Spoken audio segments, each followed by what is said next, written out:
meninggalkan sholat, satu kali aja meninggalkan sholat, dosanya lebih besar dari dosa membunuh. Dosanya lebih besar daripada dosa berzina.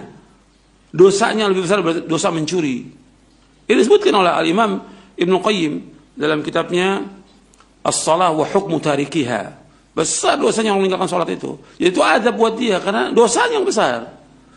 Apalagi meninggalkan puasa. Kalau seandainya dia meninggalkannya itu karena dia memang menolak syariat Islam tentang sholat, ya sudah kafir dia.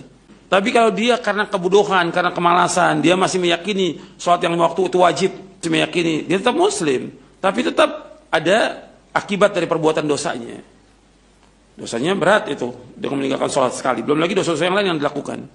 Jadi kita harus ingat itu, dosa itu punya pengaruh terhadap diri kita. Itu sudah saya sebutkan ayatnya dalam surah Asy-Syura dan juga dalam surah An-Nahl dan yang lainnya.